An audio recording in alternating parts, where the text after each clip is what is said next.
సుముఖశ్చైకదంతశ్చ కపిలో గజకర్ణకః లంబోదరశ్చ వికటో. వికటో అన్న మాటకి హాస్యస్ఫోరకమైనటువంటి పనులు చేసేటటువంటి వాడు అని ఒక అర్థం. వికటో అంటే హాస్యస్ఫోరకముగా ఉండేవాడు. కానీ అలా అనొచ్చా? హాస్యస్ఫోరకంగా ఉండడం ఏమిటి అంటే, విఘ్నేశ్వరుడు చేసేటటువంటి పనులు చాలా హాస్యస్ఫోరకంగా ఉంటాయి. అంటే నవ్వు పుట్టించేవిగా ఉంటాయి. నవ్వు పుట్టించేటట్టుగా ఉండేటటువంటి వాళ్ళు ఎవరు చేస్తారు ఆ పనులు? పిల్లలు చేస్తారు. పెద్దవాళ్ళు నవ్వు పుట్టించే పనులు చేస్తే బాగుండదు, పిల్లలే చేస్తారు. కాబట్టి ఆయన పిల్లవాడు, ఎప్పుడూ పిల్లవాడు. ఎప్పుడూ పిల్లవాడు అంటే దాని ఉద్దేశ్యం ఏమిటో తెలుసా అండి? ఒక్కటే, పిల్లవాడికి ఓ లక్షణం ఉంటుంది, ఇప్పుడు కోపడతాడు, అప్పుడు మర్చిపోతాడు.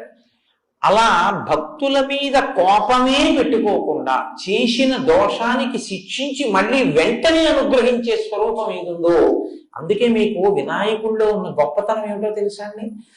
కర్మ ఫలితంగా మీరు ఏదైనా ఆపదలో ఉన్నారనుకోండి, వినాయకుడి కాళ్ళు పట్టుకుంటే ఆయన ఏం చేస్తాడంటే, ఆ ఆపద రూపంలో మీ కష్టంలో వ్యగ్రత కల్పించి తీసేసి మీకు శాశ్వత సుఖాన్ని ఇచ్చేస్తాడు.